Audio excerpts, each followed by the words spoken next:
오늘 우리가 함께 계속해서 성경 통성경학교로 함께 공부를 하게 되는데요.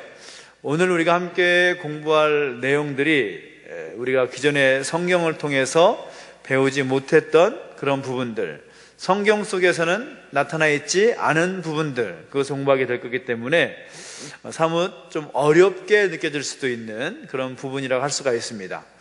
여러분에게도 어렵겠지만 저도 어렵습니다. 왜냐하면 저도 그 내용을 충분하게 공부를 많이 하지 못했기 때문에, 저도 아는 지식을 가지고 여러분과 함께 나눌 거기 때문에 쉽지만 않은 시간이겠지만, 그래도 오늘 공부를 하고 나면 야, 이렇게 재밌는 이야기가 성경 속에 숨겨져 있구나 라는 것을 또 깨달을 수 있는 그런 귀한 시간이 될 줄로 믿습니다.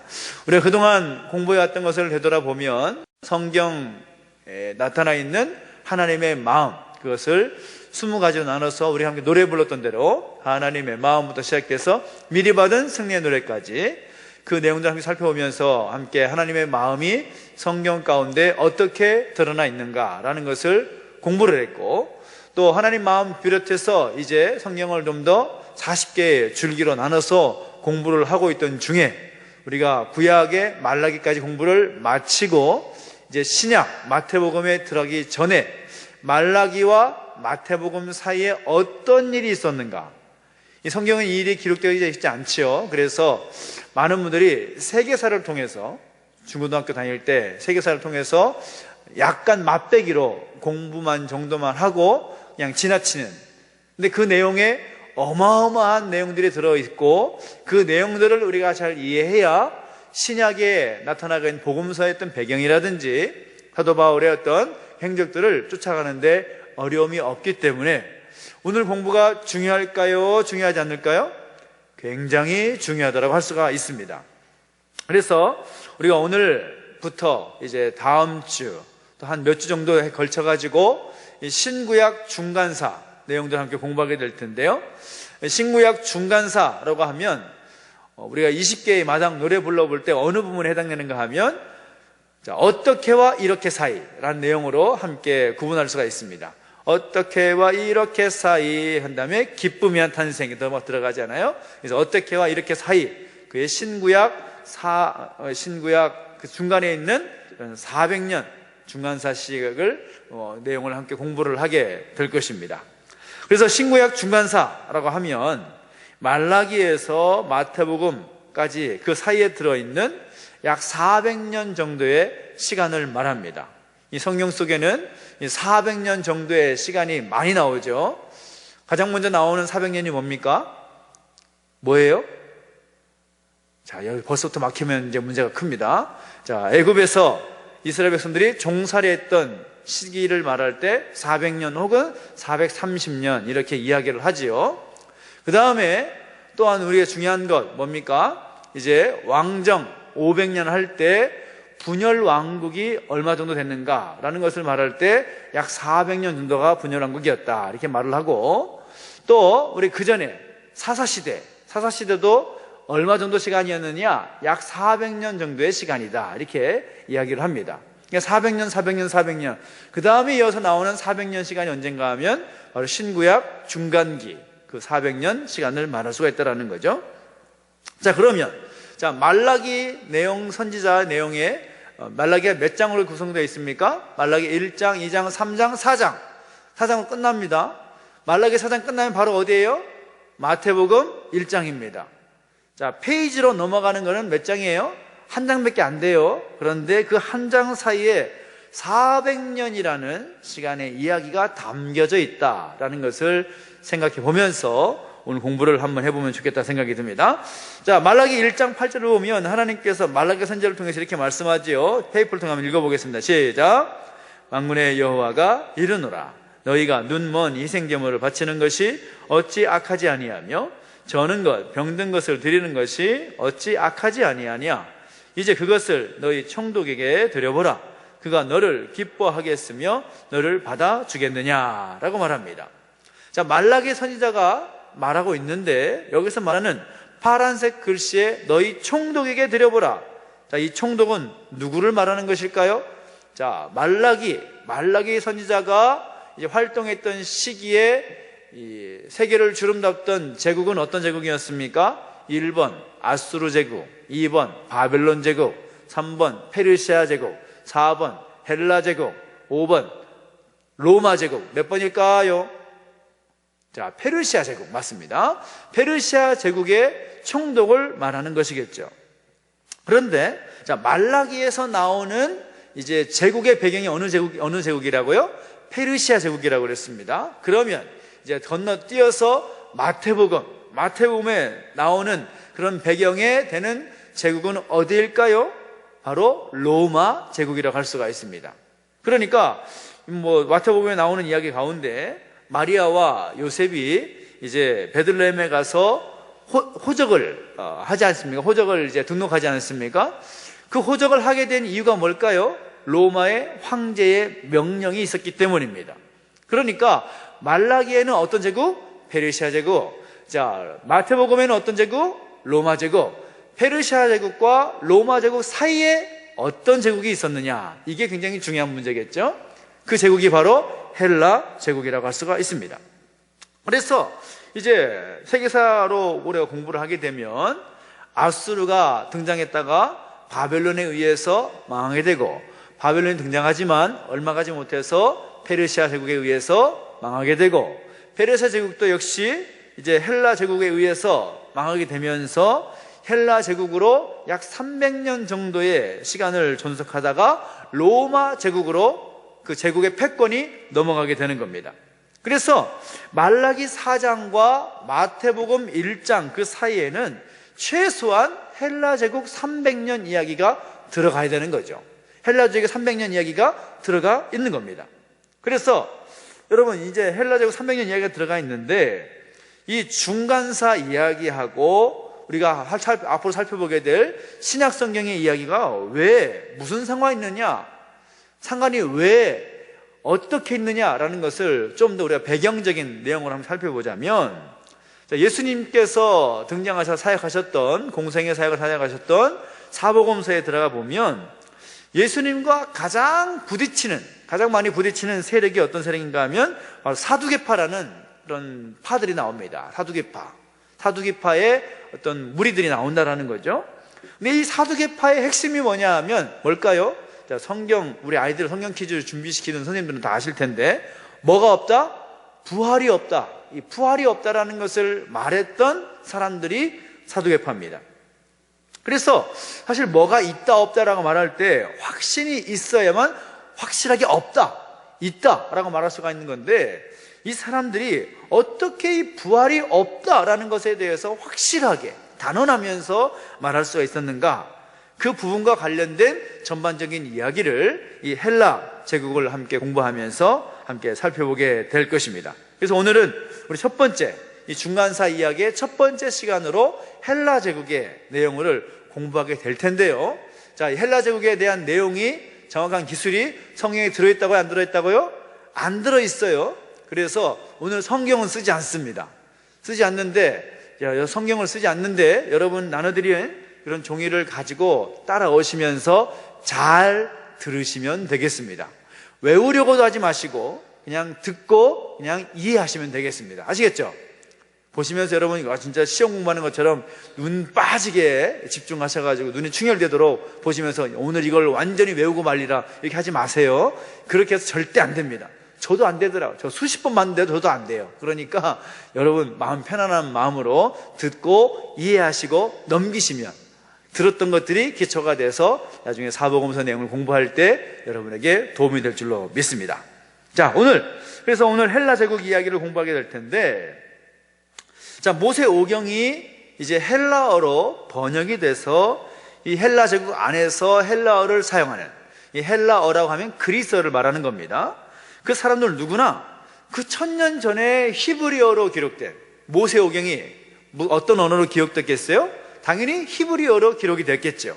그 히브리 민족의 언어로 기록이 되어 있을 텐데, 그 히브리어로 기록된 모세오경 그 성경이 헬라 제국 안에서 모든 지식인들이 헬라어로 읽을 수 있는 놀라운 기회가 그들에게 주어졌다라는 것이죠. 그 줄기를 5가지 살펴보게 될 텐데, 자, 빨간색 글 제목의 내용을 한번 읽어보겠습니다. 1번 시작. 페르시아 제국. 자, 페르시아 제국과 관련된 이야기를 한번 살펴보고 2번 시작. 그리스 문명, 이제 헬라 제국의 기초가 되는 그런 문명의 이야기를 함께 공부하게 될 겁니다. 3번째 시작. 헬라 제국. 이제 그리스 문명을 기초로 해서 헬라 제국이 왕성하게 300년 동안 유지되어 온다라는 것이고, 4번째 시작. 프톨레미 왕조. 갑자기 머리가 복잡해집니다. 이 프톨레미 왕조 이야기를 함께 공부하게 될 텐데, 이제 헬라 제국이 나중에 말씀드리겠지만 세 개의 헬라 제국으로 분열이 됩니다. 알렉산더라는 왕이 죽고 나서 이 세 개의 제국으로 나눠지게 되는데, 거기에 이집트 헬라 제국의 왕조가 프톨레미 왕조가 되는 겁니다. 5번째 시작. 프톨레미 왕조, 모세오경의 세계화. 이 프톨레미 왕조의 결정적인 지대한 공헌이 뭔가 하면, 모세오경이 히브리 민족에게만 해당되는, 히브리 민족만 읽고 지나가는 성경이 아니라 당시 모든 당대 지식인들이 함께 읽을 수 있는 이 헬라어로 번역하는, 70인역이라고 하는 헬라어로 번역되는 그 작업을 이 프톨레미 왕조가 했다라는 내용을 가지고, 오늘 헬라 제국의 지대한 영향력은 뭐냐? 바로 모세오경의 세계화다. 이렇게 요약해서 함께 오늘 공부하도록 하겠습니다.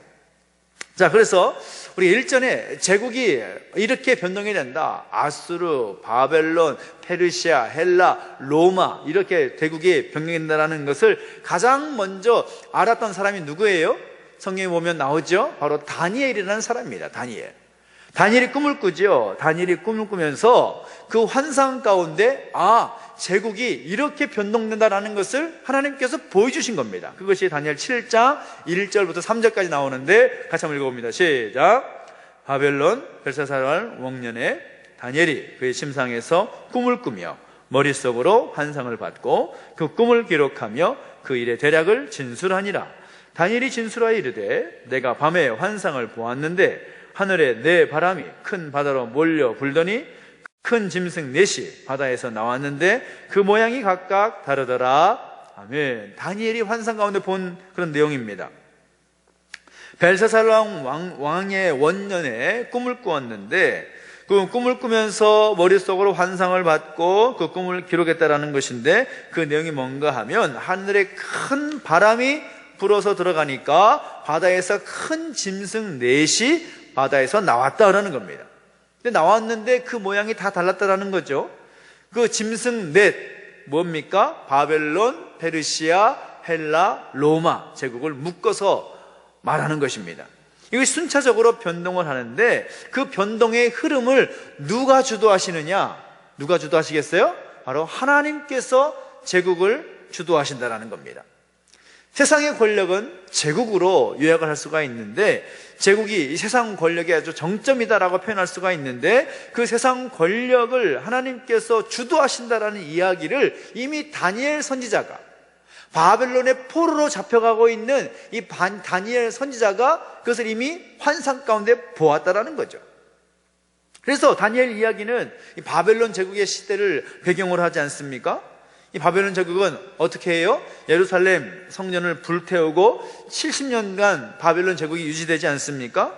그런데 놀라운 것은 이 기간에 비록 예루살렘 성전이 무너져버리고 뿌리가 뽑혀버리고 말았는데, 그 성전의 아주 기본 중요한 정신을 그 70년 동안 이 포로로 잡혀왔던 유대인들이 교육을 잘 받는 거죠. 에스겔을 통해서 또 그 지도자를 통해서 너희가 이래서 이런 70년간의 포로 생활을 하게 되는 것이다. 하나님께서 예레미야 통해서 말씀하셨고 에스겔을 통해서 말씀하셨던 그 징계를 지금 너희가 받고 있는 거야. 너희가 지금 이 징계를 받는 동안에 극상품 무화과 같이 잘 준비되어야만 해. 그 변화되는 과정이 이 70년간에 있게 되는 겁니다. 그래서 일전에 아수르 제국에 의해서 북이스라엘이 멸망당할 때에, 북이스라엘이 멸망당하면서 사마리아 성이 완전히 정체성을 잃어버리게 되면서 어떻게 됐습니까? 거기에서 사마리아인이라는 그런 사람들이 나오지 않았습니까? 근데 그런 이야기가 비교해보면 참 놀라운 이야기가 되는 거죠. 근데 그런 바벨론 제국이 70년 만에 망하고 그 다음에 등장하는 제국이 페르시아 제국인 겁니다. 바로 이 페르시아 제국 때에 유대인들은 어떻게 살아가고 있습니까? 그 페르시아 제국 안에서 오히려 제국을 좌지우지하면서 극상품 무화과 열매도 같은 유대인들이 페르시아 제국의 동업자로서, 그냥 포로민이 아니라 동업자로서의 그런 시간을 보내면서 제국의 왕의 조서를 아주 적절하게 활용을 해가지고 유대인들의 번영을 이끌어내는 겁니다. 그래서 그들 가운데 스룹바벨이 먼저 예루살렘에 귀환해서 무엇을 하나요? 성전을 건축을 하는 겁니다. 이 바벨론 제국에 의해서 완전히 회파되었던 예루살렘 성전을 스룹바벨과 귀환자들이 다시 세우는 거죠. 그리고 에스라가 두 번째 귀환을 하게 되면서 그가 한 행동이 뭡니까? 바로 산헤드린 공회를 만드는 겁니다. 그 지역을 자치 통치하고 법적인 내용들을 해결할 수 있는 그런 산헤드린 공회를 만든 겁니다. 그리고 나중에 3차 귀환을 느헤미야를 중심으로 해서 귀환하게 되는데, 느헤미야가 귀환해서 하는 것이 뭡니까? 예루살렘 성벽을 다시 재건하는 것이죠. 그래서 이제 예루살렘 성벽이 재건되면서 그 안에 예루살렘 성전이 완공이 되고 산헤드린 이 법적인 행정 조직까지 완성이 되니까 예루살렘 성이 이제 고대 근동에, 특별히 이제 페르시아 제국의 그 변방에 아주 중요한 핵심 거점으로 세워지게 되는 거죠. 그래서 놀라운 성과를 나타내게 되는 겁니다.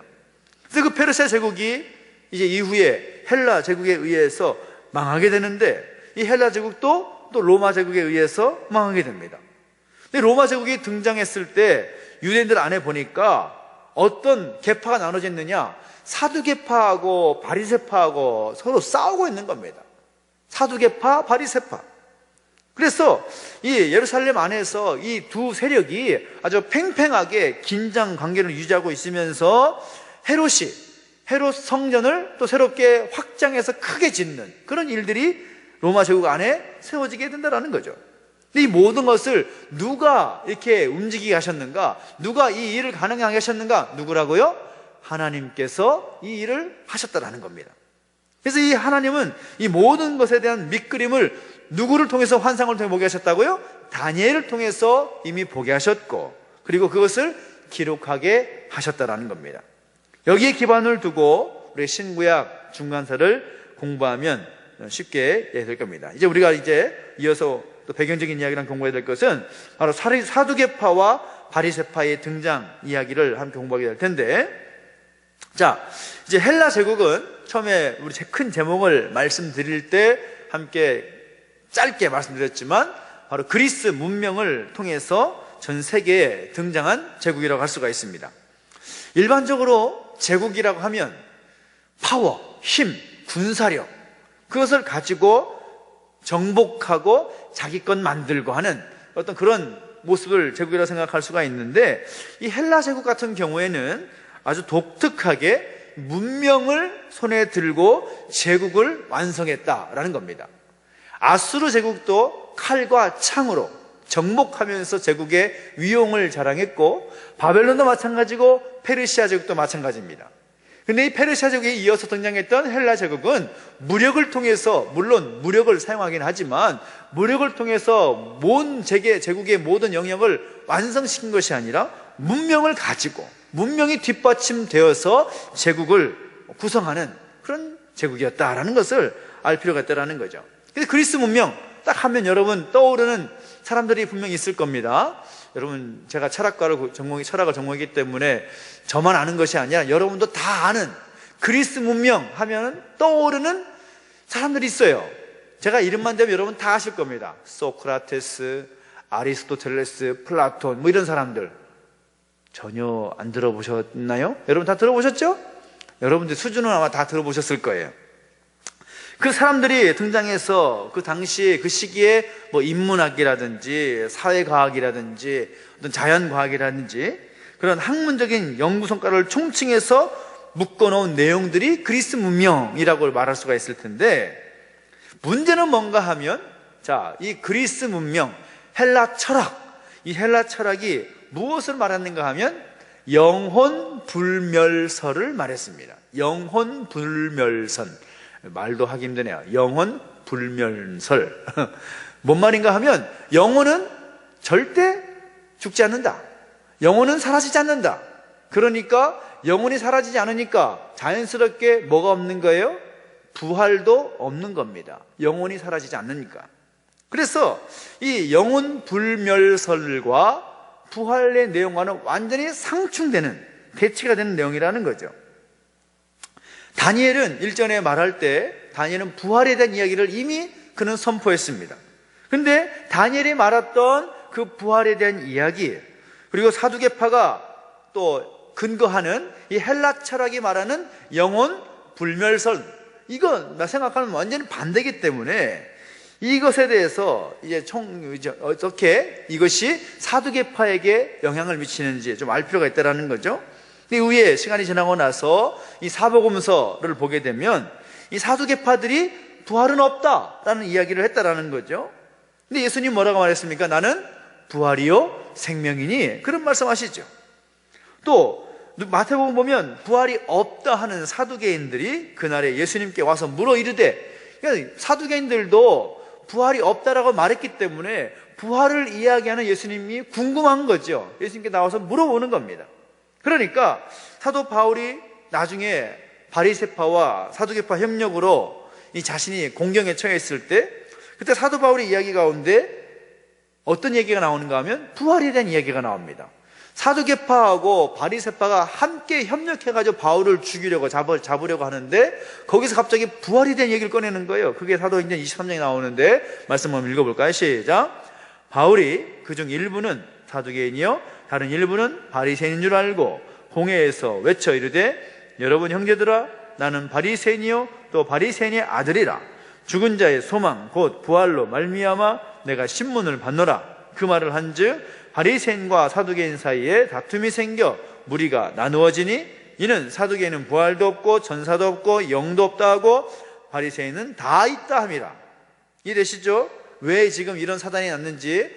바울이 그들의 어떤 사고와 어떤 생각들을 너무나 잘 아는 것이죠. 그래서 자신이 그리스도인이지만 나는 바리새인 출신이다, 그렇게 선언을 해버립니다. 그러니까 갑자기 그 안에 함께 바울을 잡고 바울을 죽이기 위해서 모여 있었던 바리새인들과 사두개인들이 갑자기 함께 왔다가 서로 편이 갈라져 버리는 거죠. 결국 나누어집니다. 그 이유가 뭡니까? 사두개인들은 뭐도 없고 뭐도 없고 뭐도 없다. 부활도 없고 천사도 없고 영생도 없다. 한마디로 다 없다라는 거죠. 근데 바리새인들은 뭐라고 말합니까? 다 있다. 그러니까 다 있다라고 말하는 바리새인들, 다 없다라고 말하는 사두개인들 같이 마음을 모을 수가 있을까요? 없을까요? 결정적인 순간에 안 되는 겁니다. 그런 이유 때문에 사두개파와 바리새파가 갈라지게 되는 거죠. 그래서 이 사두개인들이 말하는 이 부활이 없다라는 이야기가 이 사복음서 안에 나오는 이야기, 그리고 사도행전에 나오는 이야기에 걸쳐서 아주 중요한 이야기의 핵심이 된다는 것을 여러분이 이해하시면 좋겠다라는 것이고, 이 사두개파에게 있어서 이렇게 중요한 확신을 가져다주는, 부활은 없다 아주 확실하게 말하는 그 확신을 가져다주는 아주 중요한 근거가 바로 그리스, 헬라 사상, 헬라 철학 가운데 영혼은 불멸한다, 그런 것을 바탕으로 해서 만들어지고 형성이 됐다라는 것. 그래서 근본적으로 보면 사두개파들은 모세오경을 인정하는데 선지서들은 배제하는 그런 모습들을 보게 됩니다. 그래서 그 헬라 제국의 사상들을 수용해가지고 자신들의 믿음의 확신의 체계를 세우는 그 기간이 어떤 기간이냐? 바로 신구약 중간기, 중간사의 어떤 시기였다라고 정리할 수가 있겠습니다. 자, 그래서 우리가 먼저 오늘 다섯 가지의 그 줄기 내용, 첫 번째 내용이 뭡니까? 페르시아 제국. 페르시아 제국에 대해서 함께 공부를 해보겠는데요.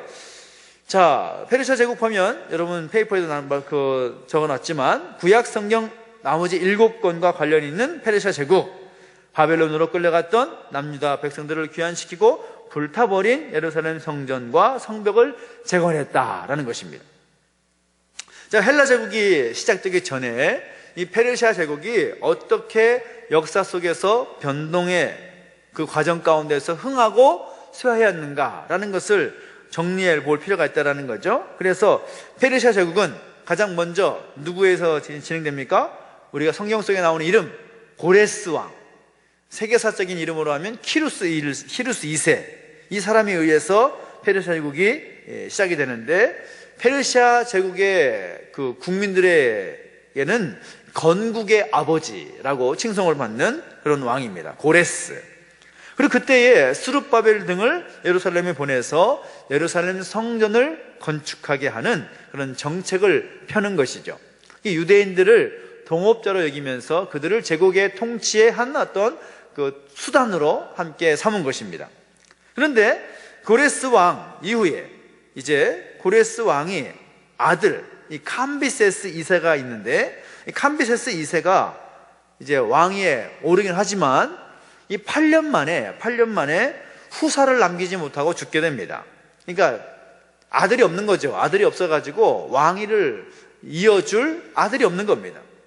그래서 왕이 없었기 때문에, 왕이 될 만한 사람이 없었기 때문에 가장 그 제국 안에서 영향력이 있었던 그런 사람들, 그들이 함께 협의해서 어떤 협의의 결과를 말했느냐, 이 말타기 경주를 해가지고 왕을 뽑읍시다, 그렇게 이야기를 선택을 한 겁니다. 그래서 선택된 사람이 누군가 하면 바로 성경에 나오는 다리오 왕, 세계사의 이름으로는 뭐라고 나와 있어요? 다리오스 1세, 이 다리오 왕이 벽때 등장하는 겁니다. 그래서 다리오 왕은 이제 왕으로서 가장 먼저 해야 될 작업은 뭔가 하면, 자기가 출신이 말타기 경주를 통해서 선택받은 왕이니까 어떤 게 있어요? 왕의 어떤 정통성, 이해되시죠? 예전에 우리 고려가 망하고 조선 왕조가 들어오게 될 때 이성계가 초대 왕으로서 가장 먼저 한 게 뭡니까? 왕으로서의 어떤 정통성에 대한 작업을 하는 거죠. 그 작업을 하는 게 가장 기본입니다. 그래서 이 다리오 왕도 이 왕으로서의 정통성을 이제 해결하기 위해서, 그 문제를 해결하기 위해서 어떤 결정을 하는가 하면, 이 키루스 2세, 그러니까 고레스 왕입니다. 제 초대 왕, 이 키루스 2세 고레스 왕의 딸이었던 아토사라는 공주와 결혼을 합니다. 그러니까 그 혈통이 이어지고 있다라는 것을 말하고 싶어 하는 것이죠. 그래서 이 왕에 등극해서 이제 키루스 2세의 고레스 왕의 딸과 결혼을 해가지고 이제 펼친 정책이 뭔가 하면 페르시아 제국을 120개의 도로 나누는 겁니다. 이것은 다니엘서에서 나오는 내용입니다. 120개의 도로 나눠가지고 이제 군현제라고 해서 그 제국을 120개로 나눠가지고 페르시아 전체를 효과적으로 다스리기 위한 지방화 정책을 펼치는 거죠. 그래서 그 과정에서 나오는 것이 예루살렘 성전이 건축될 수 있도록, 이제 중간에 좀 멈춰지게 되니까 예루살렘 성전이 더 빨리 완벽하게 세워질 수 있도록 도움을 줄 수 있고 지원해 주는 거죠. 그래서 이 제국의 변방을 더 튼튼하게 하고 또 제국의 경계를 좀 더 튼튼히 더 크게 만들기 위해서 제국이니까 뭡니까? 싸우는 거죠. 더 확장시켜 나가기 위한 그런 욕심이 있는 겁니다. 그래서 그리스와 전쟁을 시도하는데 안타깝게도 1차 전쟁 실패, 2차 전쟁 실패, 다 실패하고 맙니다. 그러다가 이제 다리오스 아하수에로라는 왕으로 이제 변동이 되고, 그러니까 다리오 왕에 이어서 아하수에로라는 왕으로 변동이 되는데, 그가 페르시아족의 4대 왕이 되는 겁니다. 근데 이 사람이 여러분 아시다시피 누구의 남편이에요? 에스더의 남편이기도 하고, 또 그리스와 살라미스 전쟁에서 패한 그런 왕이기도 합니다. 그 살라미스 해전, 또 여러분 영화에서 나오면 영화 300에 나오는 스파르타, 그 내용이 바로 거기에 들어간 내용인 거예요. 그래서 그 전쟁에서도 크게 패하고 마는 겁니다.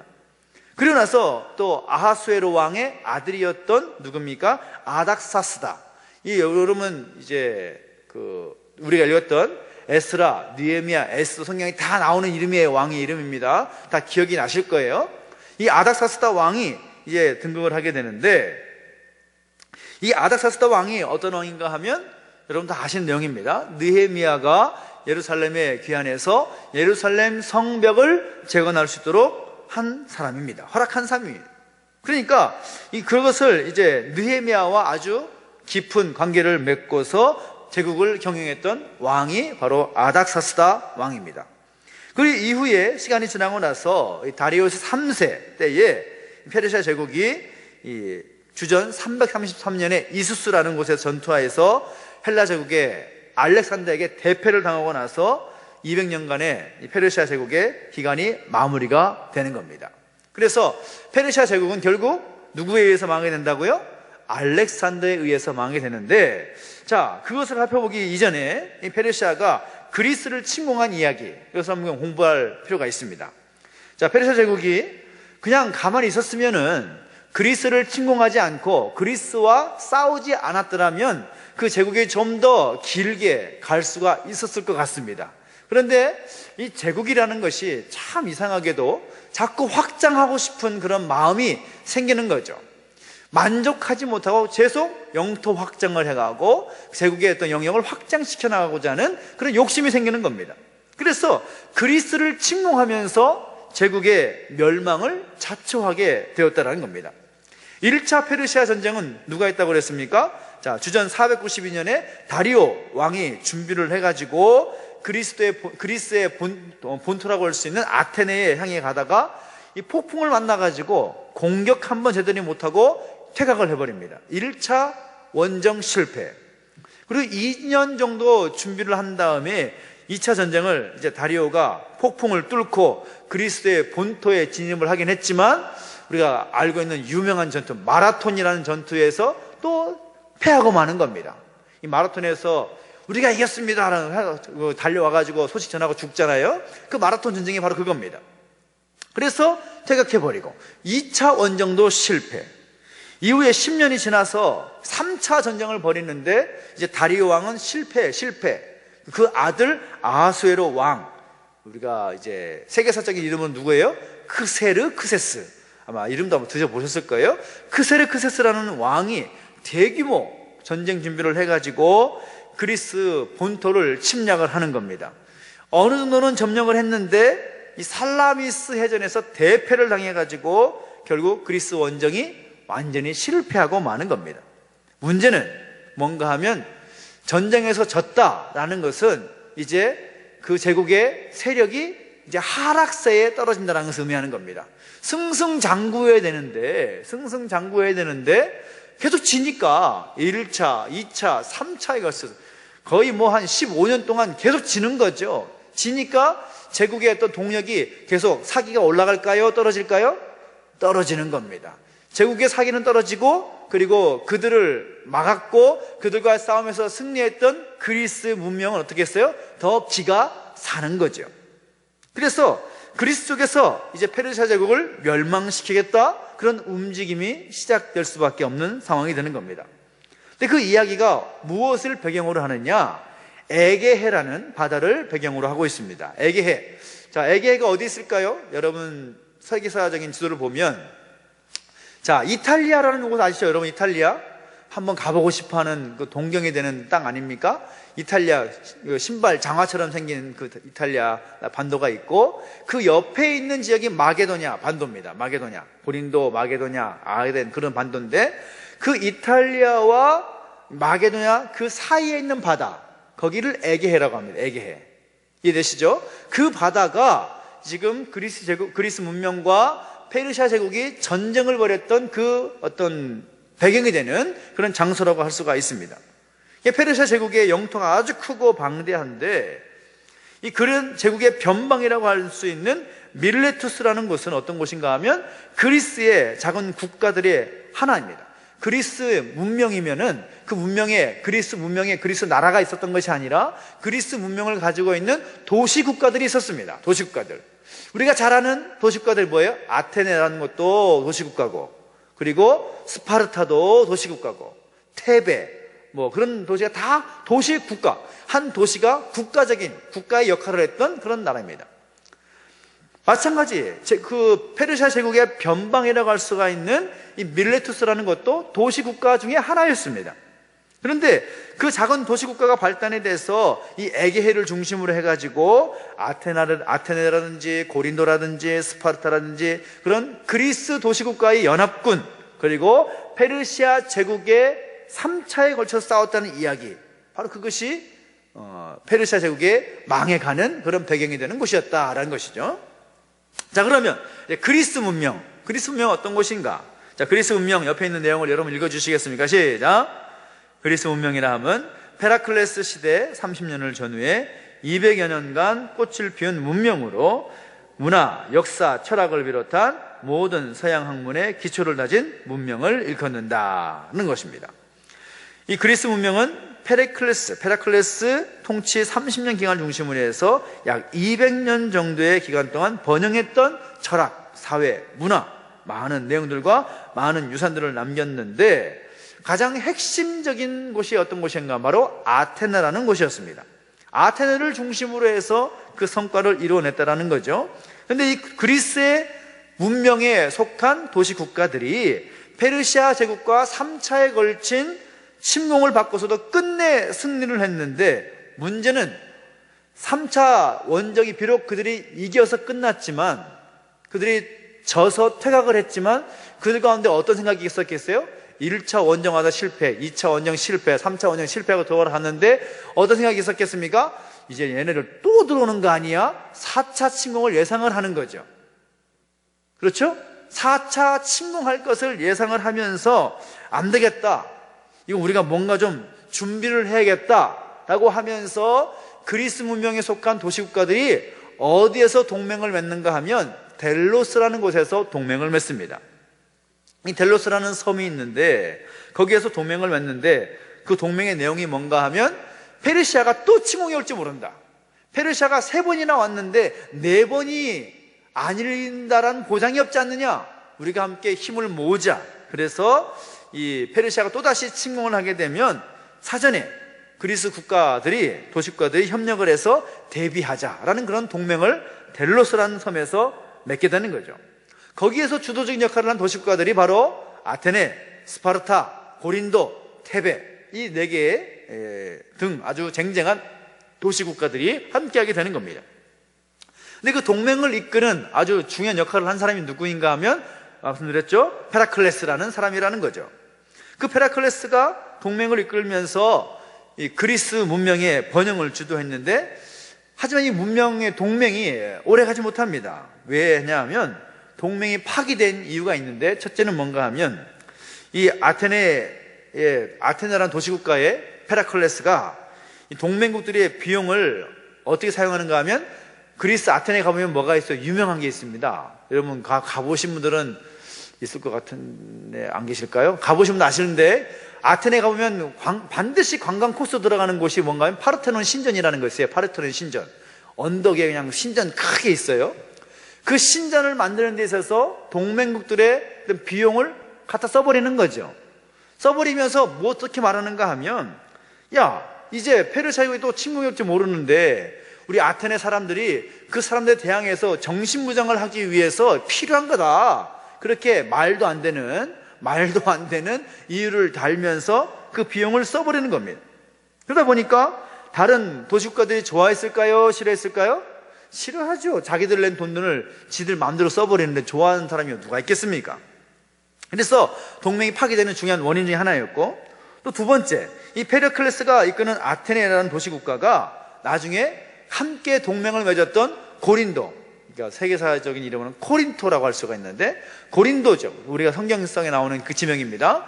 바울이 고린도 교회에 편지 썼을 때 바로 그 고린도, 그 도시국가를 그 아테네가 점령을 해버리는 겁니다. 동맹을 맺은 나라들끼리 싸워가지고 먹어버린 겁니다. 그러니까 좋아해, 싫어해요? 싫어할 수밖에 없죠. 그래서 동맹은 자연스럽게 파기가 되는 것입니다. 그래서 동맹이 파기되면서 어떤 일이 일어나는가 하면, 아테네의 이 페라클레스를 중심으로 한 어떤 거였어요? 이제 그 델로스, 처음에 조약을 맺었던 델로스 연합군, 그리고 그것의 동맹을 파기하면서 이제 그들과 함께하지 못한다라고 함께 다른 동맹을 맺었던 펠로폰네소스 동맹국가, 이 국가들이 약 27년 동안 싸우는 거죠. 야, 나 너네 못 믿어. 너희랑 같이 갈 수 없어. 그래서 이 동맹이 파기되면서, 델로스라는 동맹이 파기되면서 이제 펠로폰네소스 전쟁이 시작하는데 거의 30년 가까이 싸웁니다. 그 싸움에서 결국 누가 이겼느냐? 아테네라든가 고린도라든가 그를 중심으로 한 도시국가들, 그리고 스파르타, 테베 또 비롯한 그런 도시국가들이 싸워가지고 누가 이겼냐? 결국은 스파르타가 이기게 되는 거죠. 스파르타. 이 스파르타가 이기게 되면서 이 스파르타가 이제 도시국가들을 다 점령해서 30년 동안 통치를 하게 됩니다. 그러다가 30년이 지났을 때에 이 스파르타가 이 테베라는 그 도시국가에게 국가 통치권을 넘겨주게 되는데, 자, 처음에는 어디가 주도했다고 그랬어요? 아테네. 그 다음에 어디가? 스파르타. 그 다음에 어디요? 테베.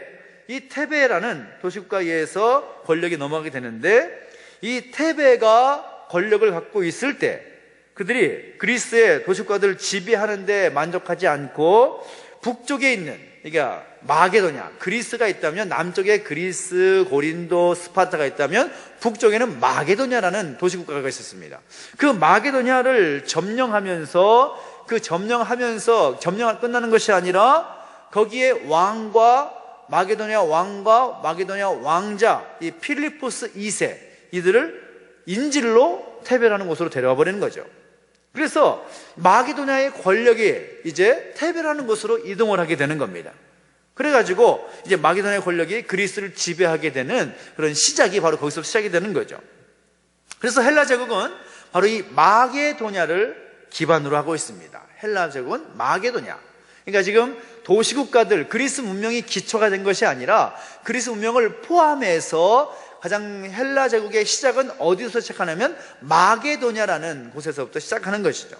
그래서 이 페르시아 제국을 멸망시킨 마게도냐 출신의 알렉산더가 바로 마게도냐 출신이라고 할 수가 있다는 겁니다. 그래서 알렉산더는 그리스 문명 그리고 오리엔탈 문화 이것을 융합해서 헬레니즘이라는 그런 사상을 만든 사람이다라고 할 수가 있습니다. 헬레니즘. 그래서 이야기는 이 필리포스 2세로 시작하게 되는데, 자, 왕이 있었고, 마게도냐 왕이 있었고, 잡혀온 왕자 이름이 필리포스 2세라고 그랬습니다. 이 필리포스 2세가 마게도냐의 왕자였는데, 이 테베로 인질로 끌려와가지고 청소년기를 보내게 됩니다. 거기서 청소년기를 보내게 되는데, 놀랍게도 이 필리포스 2세가 군사적인 감각이 아주 뛰어난 사람이었습니다. 이 테베가 어떤 나라라고 그랬어요? 자, 처음에 그리스 문명을 주도했던 도시국가 어디라고 그랬어요? 아테네. 그 다음에 스파르타. 그 다음에 테베라고 그랬죠. 테베에 지금 인질로 잡혀왔습니다. 그러니까 테베 안에 그 당시 그리스 문명과 페르시아 제국이 전쟁했던 1차, 2차, 3차 전쟁에 대한 이야기들, 그 다음에 아테네를 이어서 스파르타가 이기고 스파르타를 또 테베가 이겨서 테베가 권력을 잡고 있는 상황 속에서 그와 관련된 모든 전쟁의 이야기를 그가 다 습득을 한 거죠.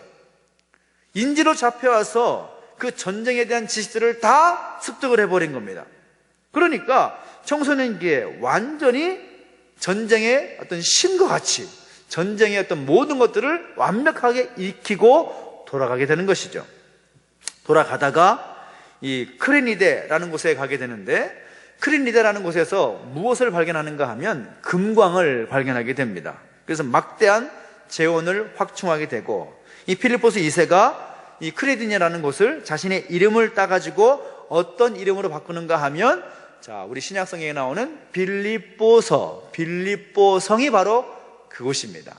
그래서 이 크레니데라는 곳이 빌립보라는 이름으로 바뀌면서 이곳이 마게도냐의 아주 핵심적인 거점이 되는 그런 도시가 되는 거죠. 그래서 이것을 기반으로 해서 충분한 금을 가지고 있는 자금, 그리고 월등한 군사 지식, 그리고 마게도냐의 군사들을 이끌고 그리스 테베라는 도시국가를 비롯해서 그리스 도시국가 전체를 점령을 하면서 마게도냐가 그리스 도시국가를 전체를 지배하는 나라로 성장하게 되는 겁니다. 자, 이해되시나요? 자, 여기까지 복습하겠습니다. 복습. 자, 여러분 지금까지 잘 공부하셨는지. 자, 바벨론 제국이 이어서 어떤 제국이요? 페르시아 제국. 자, 페르시아 제국의 1차, 2차, 3차 그리스 문명의 원정 전쟁이 있었는데 다 성공했다고요?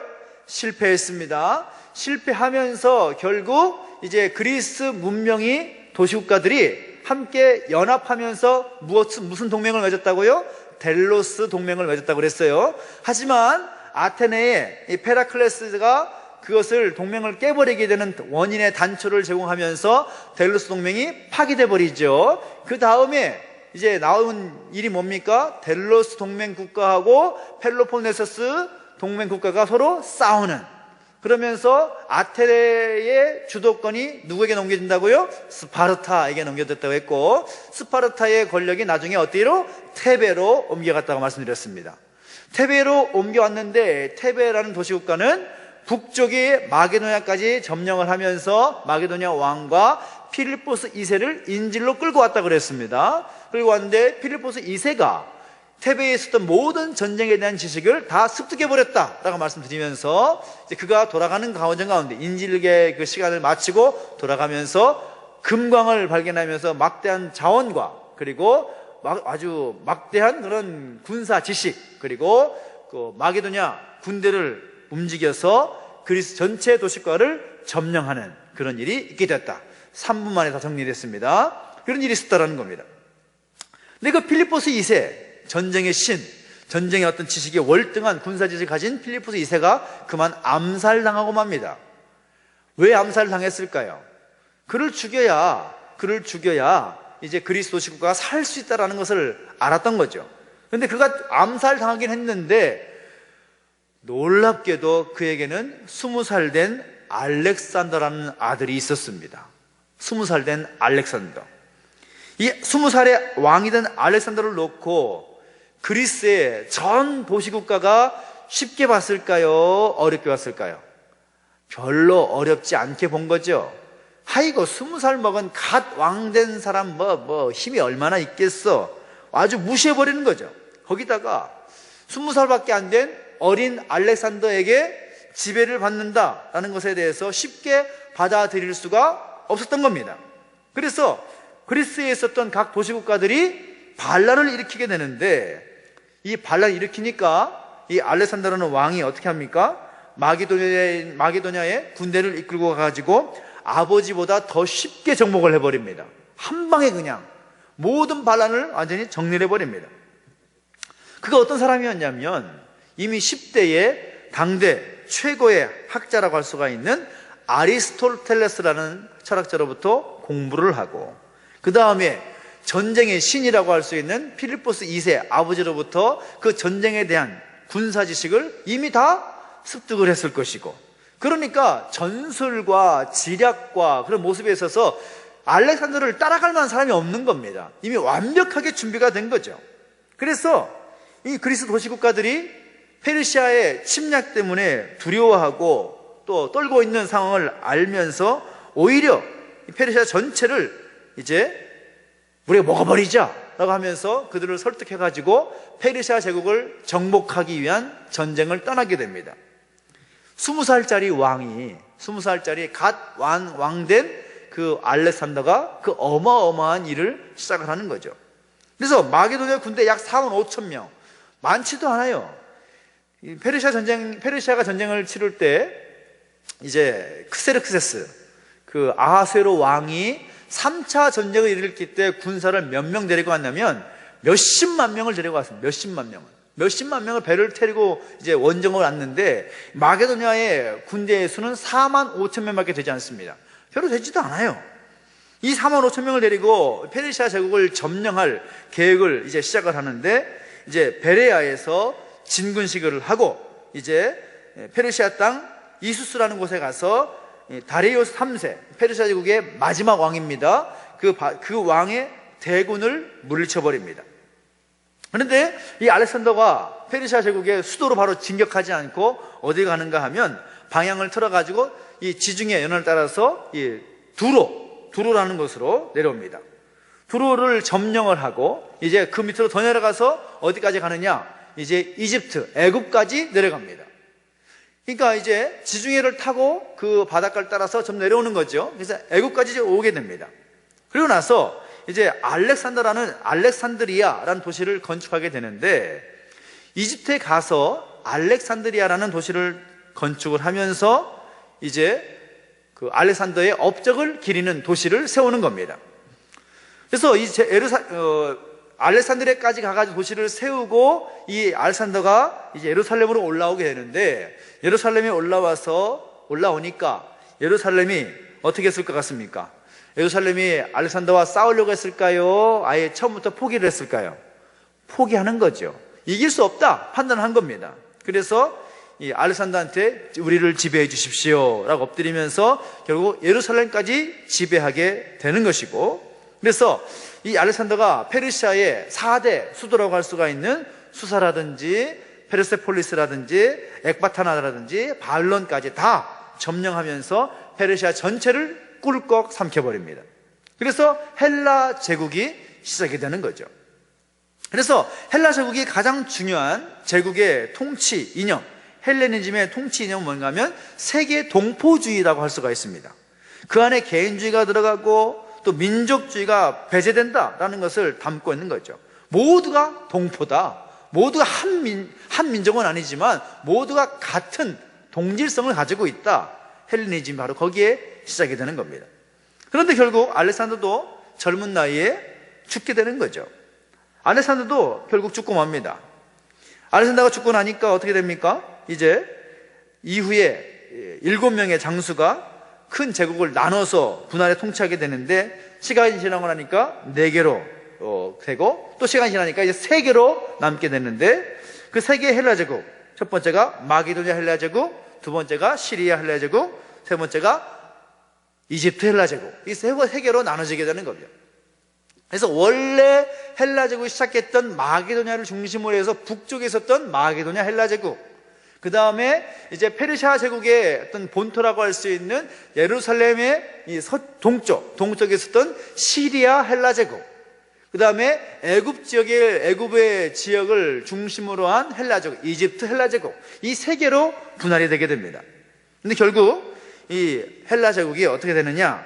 결국은 이집트 헬라 제국에 의해서 다 통일이 되면서 이제 이후에 왕조로 넘어가게 되는데, 중요한 것은 이 시리아 헬라 제국이 망하게 되고 또 이제 프톨레미 왕조, 그러니까 이집트 헬라 제국의 프톨레미 왕조가 등장하게 되는 것인데, 알렉산더 사후에 이 분열된 이 헬라 제국이 이집트 헬라 제국으로서 프톨레미 왕조를 세우게 되고 약 122년간 유대를 통치하면서 성경의 세계화를 이루어낸다. 이런 업적을 이룬 왕조가 이집트 헬라 제국의 프톨레미 왕조가 되겠다라는 것입니다. 자, 그래서 이 프톨레미 왕조의 어떤 중요한 역할을 한번 생각해 보자면, 프톨레미 왕조는 어디를 중심으로 하느냐? 애굽의 수도, 그러니까 우리가 지금 알고 있는 이집트의 수도가 어디예요? 카이로. 이 나일강 하류의 삼각지에 세워진 유명한 카이로라는 도시가 있잖아요. 거기가 아니라 헬라 제국이 어디 도시를 세웠다 그랬어요? 알렉산더의 업적을 기리기 위해서 세운 도시 알렉산드리아가 있습니다. 근데 알렉산드리아가 무엇으로 유명하는가 하면, 따라합시다. 알렉산드리아 도서관, 알렉산드리아 도서관. 알렉산드리아 하면 바로 떠오르는 단어가 도서관이 되야 됩니다. 도서관으로 아주 유명한 이 도시가 바로 알렉산드리아입니다.